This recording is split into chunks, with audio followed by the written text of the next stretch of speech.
আউযু বিল্লাহি মিনাশ শাইতানির রাজিম। সকলে বলুন বিসমিল্লাহির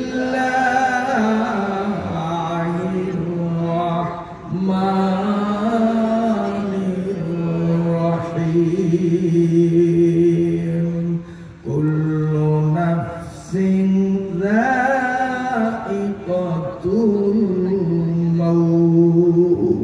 সাদাকাল্লাহু মাওলানা আযীম। কষ্ট হয় আপনাদের? আলোচনা চলবে ইনশাআল্লাহ। খুব খেয়ালে শোনেন, মর্মস্পর্শী আলোচনা আসবে, অন্তরে সাড়া লাগবে ইনশাআল্লাহ। আল্লাহ পাকের কোরআনের তাসীর কপাল যদি ভালো থাকে ইনশাআল্লাহ অন্তরে ঢুকবে। ওয়াযাক্কির ফাইন্নাদ যিকরা তানফাউল মুমিনিন। মুমিনের সামনে কোরআনের আলোচনা করলে মুমিনের অন্তর উপকৃত হয়। সুবহানাল্লাহ। আল্লাহ পাক বলেন কুল্লু নাফসিন যায়িকাতুল মাউত। সমস্ত প্রাণী মৃত্যুর স্বাদ আস্বাদনকারী। প্রাণী হয়ে যখন দুনিয়ায় এসেছি আমাদের মরণ একদিন হবেই। এই কথাই দ্বিমত আছেন কয়জন? হ্যাঁ আছেন মনে হয় বেশিরভাগ। কথা যে বলেন না, আসছি যখন দুনিয়ায় একদিন আমাদেরকে দুনিয়া ছেড়ে যেতেই হবে। একমত না দ্বিমত? সবাই একমত? আমার ভাইরা বাবাজিরা, দুনিয়ায় আসার একটা সিরিয়াল আছে। দাদা আগে আসছেন, তারপরে আমার বাবা, তারপরে আমি, তারপরে আমার সন্তান। যাবার বেলা তো ঠিক এই সিরিয়াল ভঙ্গ হবে না। দাদা আগে যাবে, তারপরে আমার বাবা যাবে, তারপরে আমি, তারপরে আমার সন্তান। সিরিয়াল তেমন হবে না। বরং আসার একটা সিরিয়াল থাকলেও যাবার কোনো সিরিয়াল না। আসার সিরিয়াল আছে, যাওয়ার কোনো সিরিয়াল নাই। বাবাও আছে, দাদাও আছে, মাঝখান থেকে নাতি না, হয় কিনা? ও আমার ভাইরা বাবাজিরা, এই যে আমরা মরি, মরাটাকে আমরা অনেকে জীবনের শেষ মনে করি, আসলে না। এই মরণটা হলো আমাদের সংক্ষিপ্ত হায়াতের সমাপ্তি, আর অসীম জীবনের হলো সূচনা।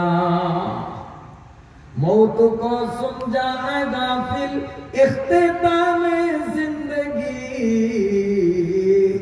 মৌত হায় দর হাকিকত সুবহে দাওয়ামে জিন্দগি।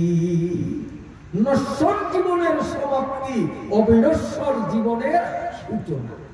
এমন জীবন শুরু হয় মৌতের মাধ্যমে, যেই জীবনের শুরু আছে শেষ না।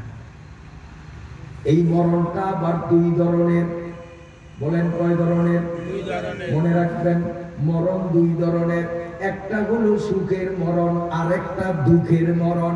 আল্লাহ যদি তৌফিক দেন, আপনাদের ধৈর্যের বাঁধ যদি ভেঙে না ফেলেন, সুখের মরণ দুঃখের মরণ কেমন আমি একটু হলেও বলার চেষ্টা করব। সুখের মরণ, দুঃখের মরণ, দুই ধরনের মরণ।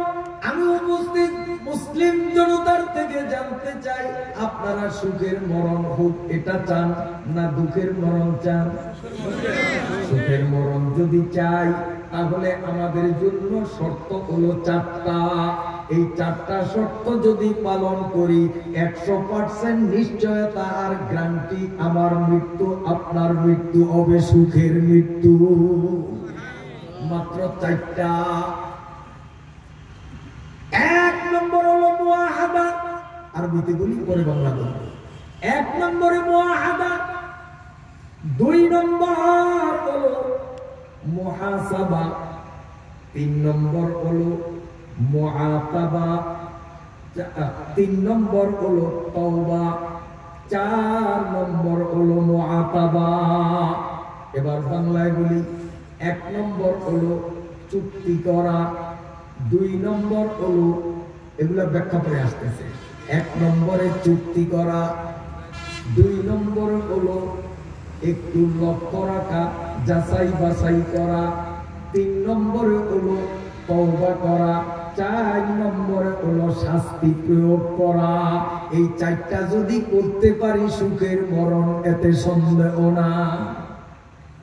সকালবেলা যখন ঘুম থেকে উঠব, প্রথমে আমি আমার মনের সাথে চুক্তি করব, এরে মন, ঘুমে মরা ছিল সমান, রব্বুল আলামিন তোরে যখন এই মরণ ঘুম থেকে জীবন দান করলেন, আমি তোকে ওয়াদা নিতে চাই তোর থেকে, এখন থেকে নিয়ে আগামী ফজর পর্যন্ত এই 24 ঘন্টার মধ্যে তুই মালিকের কোন ধরনের নাফরমানি করতে পারবি না। মনকে বলতে হবে 1 নম্বর ওয়াদা, এই মন, আজকে তোরে কোনো নাফরমানি করতে দেব না। মনকে প্রথমেই বলতে হবে। 2 নম্বর মুহাসাবা, অর্থাৎ গতিবিধি পর্যবেক্ষণ করা। এই যে আমি মনের সাথে চুক্তি করলাম তোরে গুনাহ করতে দেব না, এতটুকুনের পরে আমি যদি উদাসীন করি চলবে না। আমার আগামী ফজর পর্যন্ত এই 24 ঘন্টার মধ্যে আমার মন কোন পথে চলে, এদিক আমাকে লক্ষ্য রাখতে হবে। যদি আমার মন চুক্তি ভঙ্গ করে কোন পাপ কাজের দিকে যেতে চায়, সাথে সাথে আমি তার গতিরোধ করব। তোরে না বলছি পাপ করবি না, তুই আবার এখন পাপ করতে যাও। মনকে ঠেক দিতে হবে। 4 নম্বর হলো, 3 নম্বর হলো তওবা, অর্থাৎ মনের সাথে সকালে চুক্তিও করলাম, আবার মন পাপ করতে চাইলে আমি তাকে বাধাও দিলাম, তার গতিবিধি আমি পর্যবেক্ষণ করলাম। এরপরেও ইচ্ছায় অনিচ্ছায় কিছু না কিছু পাপ অবশ্যই নফস করে ফেলবে। ওয়ামা উবাররিউ নাফসি ইন্নান নাফসা লাআম্মারাতুম বিসু। নফস এর বৈশিষ্ট্য হলো মানুষকে পাপের দিকে নেয়া। এই ফাঁকে আরেকটা মজার কথা, হয়তো আপনারা নতুনও শুনতে পারেন জানি না, অথবা কারো জানা জিনিসের রিপিটও হইতে পারে। শুনুন, এই যে আমরা মানুষ, আমি বা আপনি, 3টা জিনিসের সমন্বয় ছাড়া মানুষের অস্তিত্ব মিথ্যা। আমার মধ্যেও 3টা, আপনার মধ্যেও 3টা, নবী রাসূলের মধ্যেও সে একই কথা। 3 জিনিসের সংমিশ্রণ ছাড়া মানুষের অস্তিত্ব হয় না। একটার নাম হলো রুহু, আরেকটার নাম নফস, আরেকটার নাম হলো জৈবিক দেহ। জৈবিক দেহ এটা হলো কি? জৈবিক দেহ। জৈবিক দেহ আছে, ওতে রুহু নাই, নফস নাই। এটাকে মানুষ বলবেন না লাশ বলবেন? তাহলে মানুষ হইতে হলে শুধু জৈবিক দেহতে কাজ হবে না, ওর মধ্যে রুহুও লাগবে, নফসও লাগবে। শুধু রুহু আছে, জৈবিক দেহ নাই, এটাকেও আমরা মানুষ বলবো না। শুধু নফস আছে, রুহু নাই, জৈবিক দেহ নাই, এটাকেও মানুষ বলবো না। যেমন চিনি, পানি, লেবু রস, 3টা না হলে শরবত হয় না। এভাবে জৈবিক দেহ, রুহু, নফস না হলে কোনোদিন মানুষ হয় না। এই যে 3টা, এই 3টার মধ্যে জৈবিক দেহের সাথে রুহের কোনো বিরোধ নাই, জৈবিক দেহের সাথে নফসের কোনো বিরোধ নাই। যেমন তবলিগ জামাতের সাথে আওয়ামী লীগের বিরোধ নাই, তবলিগ জামাতের সাথে বিএনপিরও কোনো বিরোধ নাই। আসেনি কথা কথা? আওয়ামী লীগও কেন তবলিগ ভালো, বিএনপিও কয় তবলিগ ভালো। রুহু বলে হ্যাঁ জৈবিক দেহ, তোর সাথে আমি আছি। নফস বলে আমিও তোর সাথে আছি। জৈবিক দেহের সাথে নফস এবং রুহুর কোনো বৈরী ভাব নাই, শত্রুতা নাই। তবে নফস আর রুহু 2টা হলো সাববেজি, একটার একটা সহ্য করে। এখন জৈবিক দেহটা কি, রুহুটা কি, নফসটা কি, একটু বলবো, সংক্ষেপ হইল বলবো। জৈবিক দেহ হলো মাটি, এটা মাটি, আমরা মাটির মানুষ বলি না। এখন বলবেন যে কই মাটি, কই বেলেট দিয়ে কাটলেও তো মাটি পাই না। অথচ ছোটবেলা থেকে বলতেছি আমরা কিসের মানুষ? মাটি কই। বলবো তাফসীরে কুরতুবীর মধ্যে লেখে আমার মার বাবার শরীয়তের বিধান মতো যখন তাদের দৈহিক মিলন ঘটেছিল, আল্লাহ পাকের নিপুণ কুদরতে বাবার পৃষ্ঠদেশ থেকে এক ফোঁটা নাপাক পানি, মায়ের বক্ষ থেকে আরেক ফোঁটা অপবিত্র পানি স্খলিত হয়ে বিশেষ প্রক্রিয়ায় 2 ফোঁটা নাপাক পানি আমার মায়ের পেটের বিশেষ পাত্রে গিয়ে যখন মিলিত হলো, আল্লাহ রাব্বুল আলামিন মায়ের পেটে সন্তানের দেহ নির্মাণ কাজে প্রশিক্ষণ প্রাপ্ত 2জন ফেরেশতাকে ডেকে বলেন, ও আমার ফেরেশতারা, এই মাত্র অমুক মহিলার পেটে 2 ফোঁটা উপাদান মিলিত হয়েছে, এই 2 ফোঁটা উপাদান দিয়ে আমার যে বান্দা বা বান্দিটাকে মহিলার পেটের মধ্যে বানাবে, এই মহিলাটা লালমোহন পৌরসভায় 70-80 বছর চলাফেরা করলেও তার আসল সমাধিস্থ কোথায়, সুখ নিদ্রা কিয়ামত পর্যন্ত কোথায় যাবে দুনিয়ার কোনো মানুষ বলতে পারে না। লালমোহনের সব মানুষের কবর লালমোহন কথা কয় না। আল্লাহ রাব্বুল আলামিন বলেন, ও ফেরেশতারা শুন, যদিও 90 বছর পর্যন্ত লালমোহন পৌরসভায় খাবে দাবে চলবে ফিরবে বসবাস করবে, কিন্তু তার কবরস্থান আমি লালমোহনে রাখি নাই। ঢাকা আজিমপুর গোরস্থানের পূর্ব পাশের দেয়ালের 1.5 হাত পশ্চিম পাশে কথার কথা এক্সাম্পল শুনি, ওখানে তার কবর একমাত্র আমি আল্লাহ জানি। ওয়া মা তাদরি নাফসুম বিআইয়ি আরদিন তামুত। আল্লাহ বলেন, কোন জমিনে তুই কিয়ামত পর্যন্ত শুয়ে থাকবি আমি আল্লাহ ছাড়া কেউ জানি না। যা ফেরেশতা, এই মানুষটা যদি ও লালমোহনে জন্ম নিবে, এখানে জীবন অতিবাহিত করবে, তার কবর আমি নির্ধারিত করে রাখলাম ঢাকা আজিমপুরের গোরস্থানের পূর্ব পাশের ওয়ালের 1.5 হাত পশ্চিমে, ওখান থেকে 1 চিমটি মাটি নিয়ে আয়। তখন ফেরেশতারা উড়াল দিয়ে আমার কবরস্থানে, আপনার নির্ধারিত কবরস্থানে গিয়ে 1 চিমটি মাটি সংগ্রহ করে আমার মায়ের পেটে বাবার 1 ফোঁটা নাপাক পানি, মায়ের 1 ফোঁটা নাপাক পানি, আমার কবরস্থানের 1 চিমটি মাটি, এই 3টা উপাদানকে মিশ্রণ করে খামির তৈরি করে আল্লাহ পাকের শিখানো প্রক্রিয়া মতে মায়ের পেটে আমার দেহ বানায়।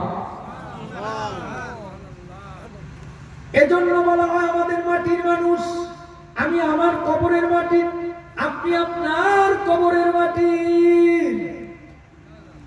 আমার বাইরা বাবাজিরা, দেহটা যেহেতু মাটির, এর মূল উপাদান হলো মাটি।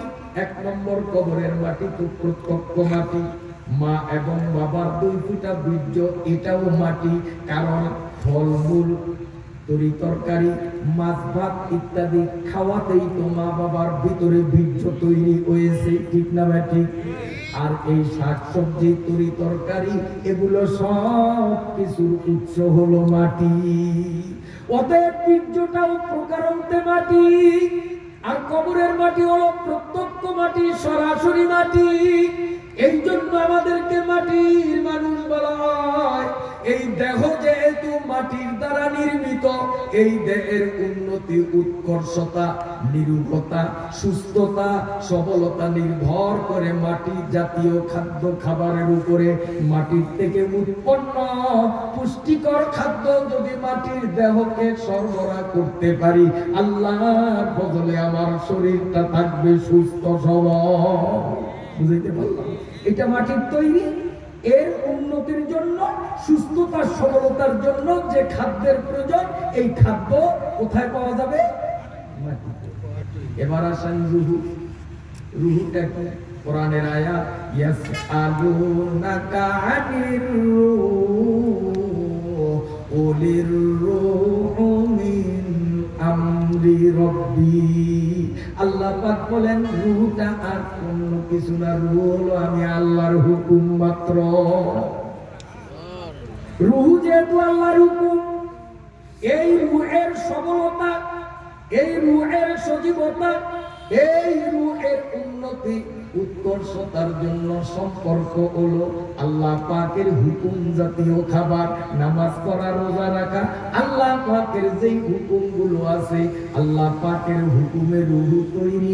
অতএব এই রূহের খোরাক, পুষ্টিকর খোরাক হলো আল্লাহর হুকুম। কথা বুঝতে পারি না? আল্লাহ পাকের হুকুম যে যতটা মান্য করব আল্লাহর ফজলে তার রূহ ততটা সবল হবে। এবার আসেন নফস, বলবো না নফসটা কোত্থেকে আসে? কিতাবের মধ্যে লিখি আদম আলাইহিস সালামকে আল্লাহ বানিয়ে জান্নাতের মধ্যে চিৎভাবে যখন শোয়া রাখলেন তখনও তার মধ্যে প্রাণের সঞ্চার ঘটেনি, লাশের মতো পড়া। আদম আলাইহিস সালাম তখনও জীবন্ত নন। ওই অবস্থায় বিশ্ব শয়তান, পাপিষ্ঠ ইবলিস, মুআয্যিবুল মালায়েকা ছিল, ফেরেশতাদের এমন একটা বহর নিয়ে জান্নাত পরিদর্শনে গিয়েছিল। যার ডানে ৭০,০০০ ফেরেশতা, বামে ৭০,০০০, সামনে ৭০,০০০, পিছনে ৭০,০০০, এত বিশাল ফেরেশতার বহর নিয়ে জান্নাত ইন্সপেকশন করতে গেল পাপিষ্ঠ ইবলিস। এই মিস্টার ইবলিস আদম আলাইহিস সালাতু ওয়াস সালামের প্রাণহীন দেহটার কাছে গিয়ে যখন দাঁড়ালো, সাথে সাথে সব ফেরেশতারা সিজদায় পড়ে গেল। মিস্টার ইবলিস ধমক দিল, তোমরা সবাই আমার নিয়ন্ত্রণাধীন, আমার হুকুম ছাড়া নিজেরা কেন কিসের সিজদা দিলা? ধমক দিল।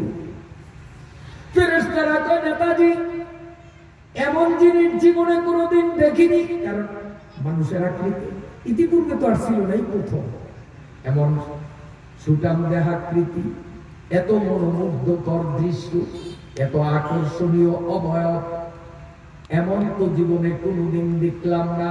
যেই রব্বুল আলামিন এত সুন্দর সৃষ্টি তৈরি করলেন, ওই রব্বুল আলামিনের সিজদা না দিলে নিমক হারাম হওয়া লাগে। এজন্য আমরা সিজদা দিলাম। ইবলিস বুঝে না, শোনে না, ছাগলের বান্ধে ঠেঙ্গে, একটা কথা আছে না, যে কি না কি আগে তো বুঝতে হবে। কি করে বুঝবো? তোরা একটু দাঁড়া, আমি একটু ভিতরে দেখে আসি। নাকের ফিটো দিয়ে চড়াই হচ্ছে আদম। তখন আদম প্রাণহীন, রূহ ছিল না। নাকের ফিটা দিয়ে দুইটা গোটা শরীরের রগ, রেশা, শিরা, উপশিরা, ধমনী, রক্তকণিকা সব কিছু বিচরণ করে অনেকক্ষণ করে আপনার নাকের ফিটা দেব। বুঝেন না? বুঝেন না? ফেরেশতারা তো সবাই অপেক্ষমান, নেতাই কি সুসংবাদ নিয়ে আসে, আল্লাহ পাকের কোন নিপুণ কুদরতের বর্ণনা দেয়, আর আমরা প্রাণ করে শুনবো। সবাই তো অপেক্ষমান, কিন্তু নেতা বলেছেন ফেরেশতারা এখন কি নেতা তো কইস না। ওই যে আল্লাহ পাক বলছে আমার নাকি দিন শেষ, ইন্নী জাইলুন ফিল আরদে খলিফা, তিনি আরেকজন নেতা নির্বাচন করবেন, আমার ক্ষমতার চেয়ার মেয়াদ শেষ হয়ে যাবে। আমার সন্দেহ এটাই মনে হয় সেটা। আপনার এই সন্দেহ কেন হলো? সন্দেহ হলো তার সারা শরীরের সর্বস্তরে আমি বিচরণ করে সব কিছু আমি পরিদর্শন করেছি, কিন্তু আশ্চর্যের বিষয় এর বাম পার্শ্বে দুধের 2 আঙ্গুল নিচে ছোট্ট একটা সুরক্ষিত সুদৃঢ় কুঠুরি দেখলাম। হাজারো চেষ্টা করলাম, ওই কুঠুরিতে ঢুকতে পারলাম না। আলা ইন্না ফিল জাসাদিল মুদগাত ইদা সলুহাত সলুহাল আমালু কুল্লুহু ওয়া ইদা ফাসাদাত ফাসাদাল জাসাদু কুল্লুহু আলা ওয়া হিয়াল কলব। এটার নাম কি?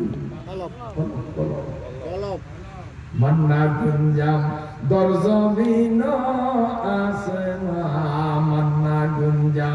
দর জমিন আসমা লেকে গুঞ্জান দর কুলুবে মুমিনা। ওই কুঠুরিতে আমি ঢুকতে পারলাম না, 1 নম্বর সন্দেহ আমার। 2 নম্বর সন্দেহ হওয়ার কারণ আমি ওর মস্তিষ্কের মেমোরিতে ঢুকলাম। আমি অবাক হয়ে গেলাম। ও ফেরেশতারা, আসমানে, জমিনে, বেহেশতে, দোজখে, সত্যমণ্ডলে, বায়ুমণ্ডলে, সর্বস্তরে যত সব ফেরেশতা আছো, তোমাদের সকলের জ্ঞান, বিজ্ঞান, বুদ্ধি, নিপুণতা যদি একত্রিত করা হয়, একা আমি ইবলিসের এলেমের সামনে যদি রাখা হয়, তাহলে তোমাদের সকলের মিলিত এলেম হবে যেন একটা ফোঁটা, আর আমি ইবলিসের এলেম হলো যেন একটা সাগর।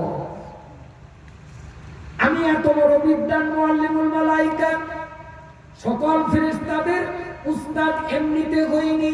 সমস্ত ফেরেশতাদের বিদ্যা বুদ্ধিকে একত্রিত করলে একা আমি ইবলিসের বিদ্যা যেন সাগর, আর তোমাদের বিদ্যা হলো একটা ফোঁটা। সেই ইবলিসটা দেখলাম, এর মেমোরিতে দুইটা দেখলাম, ওর মেমোরিতে এত এলেম, ওই এলেমের সামনে আমি ইবলিসের এলেম যেন একটা ফোঁটা, আর এর মেমোরি গুলো যেন অথই মহাসাগর। যে আদম আফরিদা,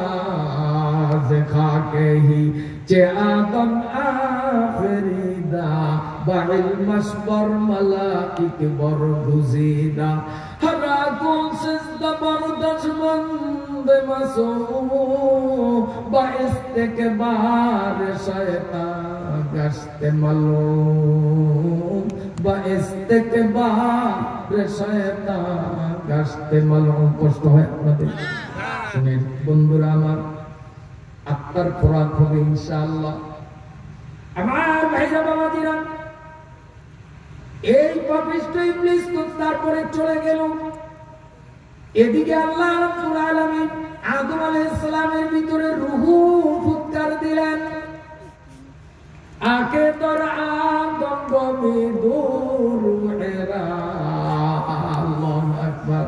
আল্লাহ রাব্বুল আলামিন যখন আদম আলাইহিস সালামের ভিতরে রূহ ফুঁকিয়া দিলেন, হযরত আদম আলাইহিস সালাতু ওয়াস সালাম উঠিয়া বসলেন। বৈশা নিজের দিকে তাকাইয়া বললেন, আমি কতই না সুন্দর, আমার শরীরের অঙ্গ প্রত্যঙ্গ অবয়বগুলো পজিশন মতো কত সুন্দর ভাবে বিন্যস্ত। আমার মনে হয় আল্লাহ আমার চেয়ে সুন্দর কিছু বানাননি। আসলে মানুষ সবচেয়ে সুন্দর। ওয়ালাকাদ খালাকনাল ইনসানা ফি আহসানি তাকওয়িম। আল্লাহ রাব্বুল আলামিন বলেন, আমার সমুদয় সৃষ্টির মধ্যে সবচেয়ে সুন্দর করে তৈরি করলাম আমি মানুষ। এখন বলেন, আদমের কথা কি সত্য হলো না মিথ্যা হলো? মিথ্যা। আল্লাহ বলেন, আমি চন্দ্র, সূর্য, গ্রহ, নক্ষত্র যা বানাইলাম সবচেয়ে সুন্দর বানাইলাম মানুষকে। আর আদমও নিজের দিকে তাকাইয়া কয়, আল্লাহর সমস্ত মাখলুকের মধ্যে আমি কতই না সুন্দর। কথাটা সত্য বলছে না মিথ্যা? কথা বলেন না? সত্য। কিন্তু যদিও সত্য, আল্লাহ রাব্বুল আলামিনের কিন্তু কুদরতি মনে ধাক্কা লাগছে। যেই আদমের বেহেশতের মতো পুত পবিত্র পরিবেশে তৈরি করলাম আমি আল্লাহ নিজের কুদরতি হাতে, সেই আদম সত্য হলেও এই কথা বলা তার জন্য তো শোভনীয় ছিল না। কারণ এই কথার মধ্যে একটু গরিমা দেখা যায়, গৌরব দেখা যায়। আমি আল্লাহ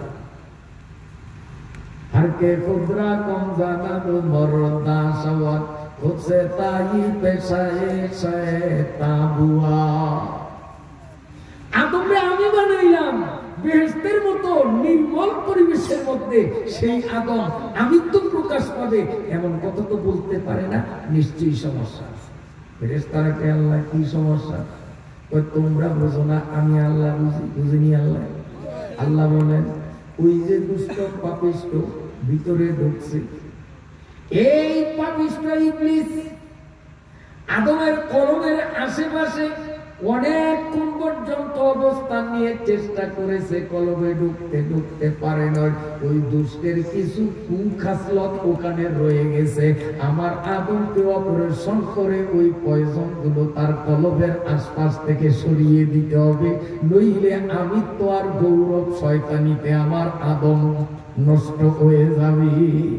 এবার সার্জারিক্যাল ডাক্তার হযরতে আজরাইল আলাইহিস জিবরাইল আলাইহিস সালাতু ওয়াস সালাম অস্ত্রোপচার করে আদম আলাইহিস সালাতু ওয়াস সালামের বক্ষ দেশটাকে দীর্ণ করলেন, এটাকে চিরে দ্বিখণ্ডিত করে কলবের আশপাশে ইবলিসের কুকাসলতের ঝাড়গুলো সব তালাশ করে করে উনি আউট করে এবার সেলাই করে দিলেন। যখন সেলাই করে দিলেন, এবার জিবরাইল বলেন, ওগো মাবুদ, আমি দায়িত্ব পূরণ করেছি। আল্লাহ রাব্বুল আলামিন বলেন, ও ডাক্তার, তুমি এখন কেন বলো, আগে কেন বললা না? তুমি তো অপারেশন করতে গিয়ে ছোট্ট একটা ভুল করে বসেছো। আল্লাহ কি তোমারে পাঠাইলাম জারগুলো দূর করার জন্য, আল্লাহ করছি তো। আল্লাহ বলেন এক জায়গায় ফাটে সামান্য কিছু রয়ে গেছে, আল্লাহ তাহলে আবার অস্ত্র চালাবো। আল্লাহ বলেন না, এই রোগীকে যদি সেকেন্ড বার যদি অস্ত্রোপচার করা হয় তাহলে রোগী মারা যাবে, আর কাম হবে না। আল্লাহ রাব্বুল আলামিন বলেন, ওই যে তার কলবের পাশে ডাক্তারের ভুলের কারণে সামান্য কিছু পয়জন রয়ে গেছে, ওই পয়জনটা দিয়ে আল্লাহ তৈরি করেছেন নফস। দেহ হলো মাটির তৈরি, একে হৃষ্টপুষ্ট করতে হলে মাটি জাতীয় খাবার।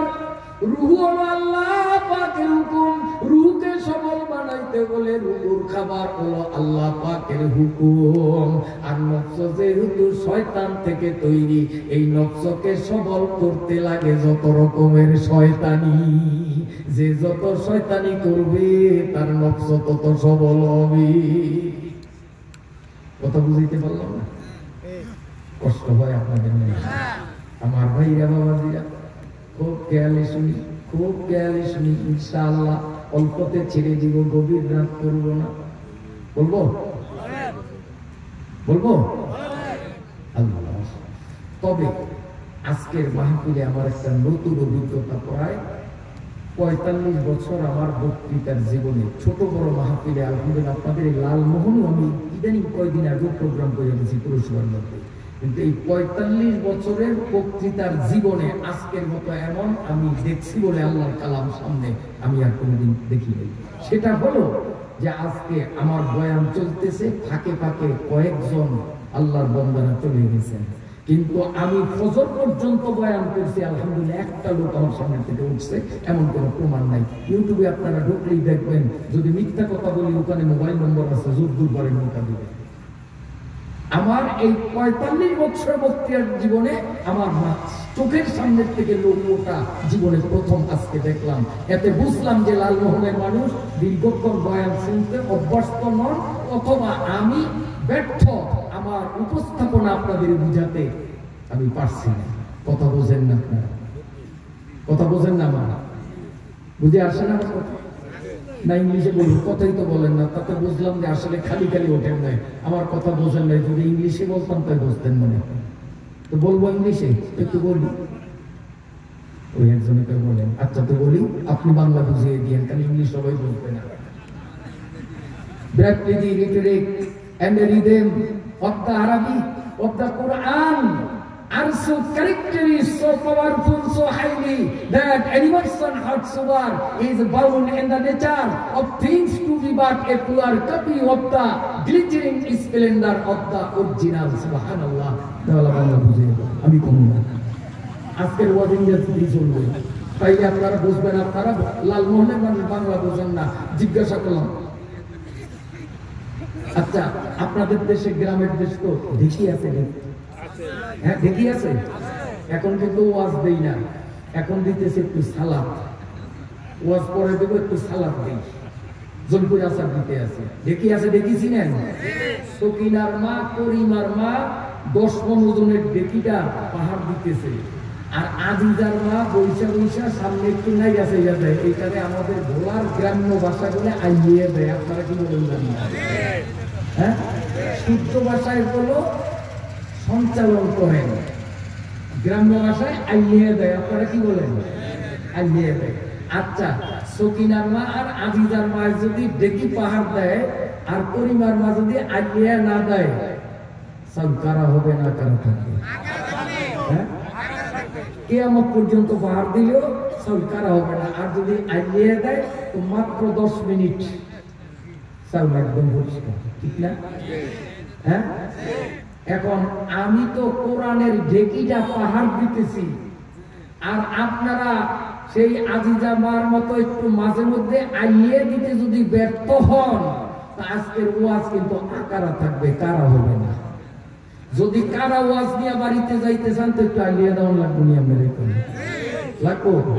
এই আইলিয়া দেওয়ান মানে মাঝে মধ্যে একটু হুহা করা, কথা বলা, তাইলে ওয়াজ কারা হবে, নইলে কিন্তু আকারাই থেকে যাবে। কথা বলতে পারবেন ইনশাআল্লাহ? এখন ছেড়ে দিব না, কথা বলবো। আয়াত করছি 3 জায়গার থেকে 3 টুকরা, 1 টুকরার আলোচনা চলছে, বাকি 2 টুকরাতে এখনো ঢুকিই নাই। আজকে আর ঢুকবো না, পরিস্থিতি আমাকে যা বলতেছে বলবো। তো কেউ খাবে তো কেউ খাবে না, তা হবে না, তা হবে না। আমি বলবো আর আপনারা শামুক মার্কা হয়, তা কিন্তু হবে না। তাইলে আমিও শামুক মার্কা ইনশাআল্লাহ। কথা বলবেন ইনশাআল্লাহ? কথা বলবেন ইনশাআল্লাহ? আল্লাহ কবুল করেন। জোরে করে আমিন, জোরে করে আমিন। আল্লাহ। এখন আমরা তো পুষ্টিকর খাদ্য খাইয়া শরীরটারে হৃষ্টপুষ্ট রাখলাম, এটার সাথে নফসেরও দ্বন্দ্ব নাই, রুহেরও দ্বন্দ্ব নাই। কিন্তু নফস আর রুহু এই দুইটার মধ্যে দ্বন্দ্ব। নফস চায় মানুষকে জাহান্নামে নিতে, রুহু চায় মানুষকে কোথায় নিতে? জান্নাতে নিতে। এখন আসেন, যদি রুহু সবল হয় তাহলে আমাকে দুনিয়াতে জান্নাতের পথে টেনে আনতে পারবে, আর হাসরের ময়দান থেকেও আমাকে টেনে জান্নাতে নিতে পারবে। পক্ষান্তরে যদি আমার নফস যদি সবল হয়, রুহু দুর্বল, এই দুনিয়াতেও রুহু কুস্তিতে নফসের সাথে পারবে না। রুহু চাইবে ওয়াজে আনার জন্য, নফস চাইবে যে ফেসবুক আর ইউটিউবে নেওয়ার জন্য, ঠিক না? যাদের রুহু সবল এরা ফেসবুকের কপালে লাথি মারিয়া কোরআনের মাহফিলে আসছে, আর যাদের রুহু দুর্বল, নফস সবল, রুহু তুলাইতে পারে নাই, নফসে তত্ত্ব হয়ে রাখছে, ঠিক না বেটি? এখন আমরা কোনটারে সবল বানাবো? কেমনে? রুহুর খোরাক তো আমরা মোটে দেই না, আর নফসের খোরাক আমার জন্মের আগের থেকেই কিন্তু দেওয়া হচ্ছে। বলবেন কেমনে? আমি জন্মের আগে কিন্তু আমার রুহুর খোরাক নয়, বরং নফসের খোরাক পরিবেশিত হয়েছে। যখন সন্তান মায়ের পেটের মধ্যে থাকে, ভালো করে শুনেন মুরব্বীরা, কোন মহিলা যদি সন্তান গর্ভে ধারণ করেন, এই মহিলা যদি হৃষ্টপুষ্ট হওয়ার মতো খাদ্য, পুষ্টিকর খাদ্য খায়, এই খাদ্যের প্রভাবে তার গর্ভস্থ সন্তান হৃষ্টপুষ্ট হয়, ঠিক না বেটি? আর গর্ভবতী নারীকে যদি খাবার কমিয়ে দেওয়া হয়, অপুষ্টিকর খাদ্য যদি তাকে দেওয়া হয়, তার গর্ভস্থ সন্তানটাও দুর্বল এবং বেরামিয়া হয়, ঠিক কিনা? তাহলে মায়ের জৈবিক দেহের খাদ্যের প্রভাবে তার গর্ভস্থ সন্তানের দেহের উপরে প্রভাব পড়ে। ওই দেহ যদি সবল দুর্বল হয়, এই গর্ভবতী মহিলা যদি রুহের খোরাক দেয়, নামাজ পড়ে, রোজা রাখে, স্বামীর হুকুম মান্য করে, পর্দা পুশিদা মতো চলে, তাহলে এগুলো রুহের খোরাক। এই রুহের খোরাকের কারণে নিজের রুহও সবল হবে, তার গর্ভস্থ সন্তানের রুহও সবল হবে কিনা? আর যদি গর্ভবতী মা সন্তান পেটে ধারণ করিয়া টিভির সামনে বসিয়া, টিভি তো নাই মনে আপনাদের টিভি বলে একটা ব্যারাম, যেই ব্যারামের বলে কোনো সুচিকিৎসা নাই, আর এইটা আবার মুসলমানের ঘরে কেমনে আমি বুঝি না। ঘুমাইছে আপনার? হ্যাঁ, ওই যে নোয়াখালী এক কবি কইছে না, আঙ্গদেশকান ভরি গেল টিভি সিনেমায় নখেলিয়া ভাষা করে আঙ্গদেশকান ভরি গেল টিভি সিনেমায় জুয়ান বুড়া হলা মাইয়া বেগুন মিলিসা বাবা দুনিয়ার এক ঠ্যাং কবরে আরেক ঠ্যাং উপরে আছে না এই যে গান বাজনা এই যে গুনাহের কাজ করা এগুলো সব হলো শয়তানি। যদি কোনো গর্ভবতী নারী এভাবে বেপরদায় চলে, গর্ভবতী নারী স্বামীর হুকুম অমান্য করে গুলি শয়তানি কিনা? গর্ভবতী নারী যদি এভাবে টিভি আর ফেসবুক আর ইউটিউব নিয়ে যদি ব্যস্ত থাকে